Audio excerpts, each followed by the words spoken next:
tema, si hay que algo pendiente, lo tocamos y seguimos ya con... No, pues hay mucho pendiente, digo, y tan solo... si no, antier el presidente de la República, el Consejo Mexicano de Negocios, le demandó al presidente de la República que no ceda el chantaje de la Coordinadora Nacional de Trabajadores de la Educación. Digo, habrá que ver si va a tomar por fin alguna carta en el asunto. A ver, y muchos mexicanos le hemos pedido que aclare lo de las casas y demás, y no nos ha hecho caso tampoco. Pero es un tema que... yo retomo el tema anterior en el caso particular, de que sí son autoridades sin autoridad. O sea, tienen el cargo oficial, pero no tienen el prestigio ni los antecedentes como para poder imponer la ley de manera clara sin que no les digan lo que pasó con aquel gobernante que quiso llamar a cuentas a un subordinado y le dijo, oye, te conozco, y el otro le reviró inmediatamente, nos conocemos, ¿eh? Claro. Pero a ver, o sea, siempre viene eso. Me platicaba yo con una exalcalde de algún municipio del estado, en donde, bueno, pues a la hora de tratar con el sindicato planteaba unas cosas fuera del lugar y finalmente le decía, acuérdese que cuando usted se vaya va a necesitar de mí. O sea, esta compensación de culpas, estas complicidades que se tejen sobre la corrupción de ambas partes son los que han acabado con el país. O sea, estamos trabados en esa parte. Pero siempre ha cohabitado o ha coexistido esa relación entre las contraprestaciones que uno y otro, tanto el poder gubernamental como las esferas de organización y de este tipo de organizaciones gremiales han vivido. Digo, el Sindicato Nacional de Trabajadores de la Educación le pide cuota a todos los partidos políticos para los cargos de elección popular y se las conceden. O sea, para nadie sería mentira el señalar que ni el PAN, ni el PRD o algún otro partido político lo han realizado en varias entidades. Creo que apunta un tema muy importante, Roberto, porque es la raíz del problema. El sistema político mexicano contempló la, digamos, coexistencia o cohabitación de muchos sectores, ¿no?, bajo un solo paraguas y que encabezaba el presidente de la República, y fue un modelo funcional. El Sindicato Nacional de Trabajadores de la Educación tuvo varias décadas en las que pues se convirtió, además de en un poder fáctico tremendo. Nosotros tenemos un exgobernador que es un líder emblemático, Manuel Sánchez Vite, de ese periodo del CENTE. El problema es que es un modelo que se agotó. Y si el modelo se agotó en muchos frentes, no podíamos aspirar a que el modelo que una vez funcionó para tener control político del sector educativo, pues cohabitara con la calidad educativa. Pues, ¿qué es eso? Por ejemplo, a ver, a principios del siglo XX teníamos un objetivo que era la cobertura, ¿sí? Las escuelas rurales fueron planteadas para eso. Hoy ese objetivo no alcanza. Hoy tienes que competir y hoy tienes que evaluarte.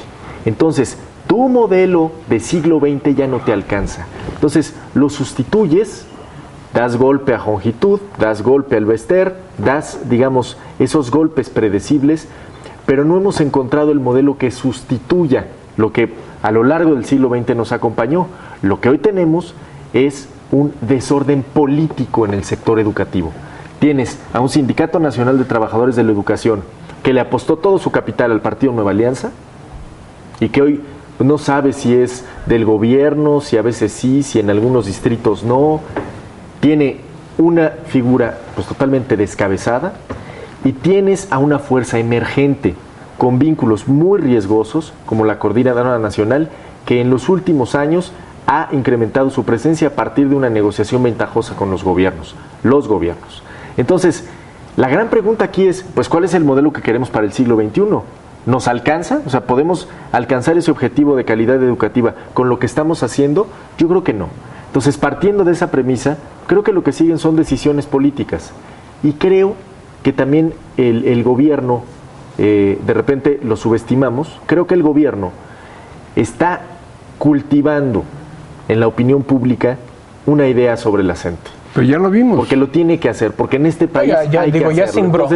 Ya sembró por la coordinadora. Creo que lo que sigue es una actuación un poco más firme, es la que espero, es la que esperamos. Ese es el punto. Termino el comentario. Ya apostó todo su capital en la reforma constitucional en materia educativa. Ya hizo lo difícil. Digo, ya la Coordinadora Nacional de Trabajadores de la Educación ya está demandando a los medios de comunicación por el supuesto daño moral que se les está cometiendo. Entonces, digo, ya viene la serie de reclamos, el papel de víctimas, porque ya mermó ante la opinión pública ya está mermado su movimiento. Porque otra vez le estamos dando espacio a la gente para que salga a decir cosas que no le corresponden. Ahora, más aquí yo creo que la pregunta central y fundamental para el país es la que hace Pepe. ¿Cuál el modelo educativo? O sea, muy bien, ya le pegamos a Jongitud, ya le pegamos el Bester, y ahora, por aclamación popular, le vamos a pegar a estos señores. Sí, ¿para qué? ¿Para tener más comodidad política? ¿Para tener menos ruido? ¿O para poder implementar un programa educativo? Yo creo que ese sería el reto. Y vaya, que lo quiten, que lo pongan como quieran, pero fundamentalmente que atendamos esa pregunta, que es la pregunta en la que nos va el futuro. Ahora, si no encontramos los mexicanos un proyecto educativo de acuerdo al avance del mundo, al avance del país, no tenemos ningún futuro. Pero es que seguimos sin implementar la reforma educativa. El problema, ingeniero, es que, a ver, el tema de la implementación, creo que todo el mundo podía predecir que iba a tener sus reticencias en el momento de que se aplicara. Pero no hay muchos intereses de por medio. Y decía Pepe, dice, es que todavía, posiblemente ya el tema de que ya no cohabiten estos poderes fácticos con el sistema, con la autoridad, sigue existiendo al grado de que el gobernador de Oaxaca les financia parte de su movimiento la Coordinadora Nacional, les presta la casa de gobierno en el Distrito Federal. Sí, claro. Entonces, bien que sabe el gobierno de dónde están saliendo los recursos para poder movilizar a los maestros. Y más aún, o sea, la reforma educativa... todo el dinero sale del gobierno. Yo entiendo de Oaxaca, perfectamente que no es un tema de incapacidades, es un tema de reticencias también, y lo tenemos que vislumbrar así. No es sencillo cuando ya el crecimiento de un movimiento que era focalizado en algunas regiones del país, hoy lo tengamos diseminado en varias regiones. Entonces, el tema es... ¿a qué intereses se le están pegando en este tema? Ellos alegan que es el tema de la evaluación docente y el tema de que se está privatizando a la educación. Ese movimiento trae otro fondo. Trae un fondo distinto. Si no fueran tantos maestros un conflicto muy grande.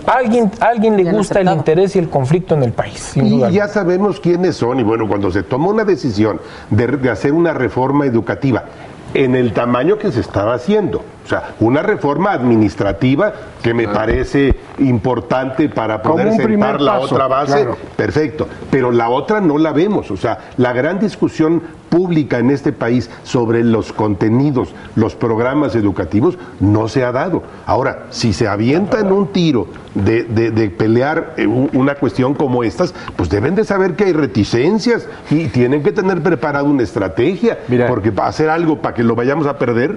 Y algo que decían y que me parece muy importante es, no nada más se trata de resolver el asunto político y bajarle al ruido mediático. Claro. Es la perspectiva de largo plazo. Es decir, hace unos 30, 35 años, México generaba el mismo Producto Interno Bruto que Corea del Sur. Hoy, bueno, mejor ni nos asomamos. Lo mismo nos pasó en materia educativa. Nuestras escuelas dejaron de ser vehículos de movilidad social. Es decir, la manera en la que tú le puedes garantizar a alguien que a pesar de una desigualdad de condiciones pueda tener igualdad de oportunidades. Dejaron de ser eso. Hoy nuestras escuelas se están convirtiendo en fábricas de subempleados. Sí, por supuesto. De un país de muchas frustraciones.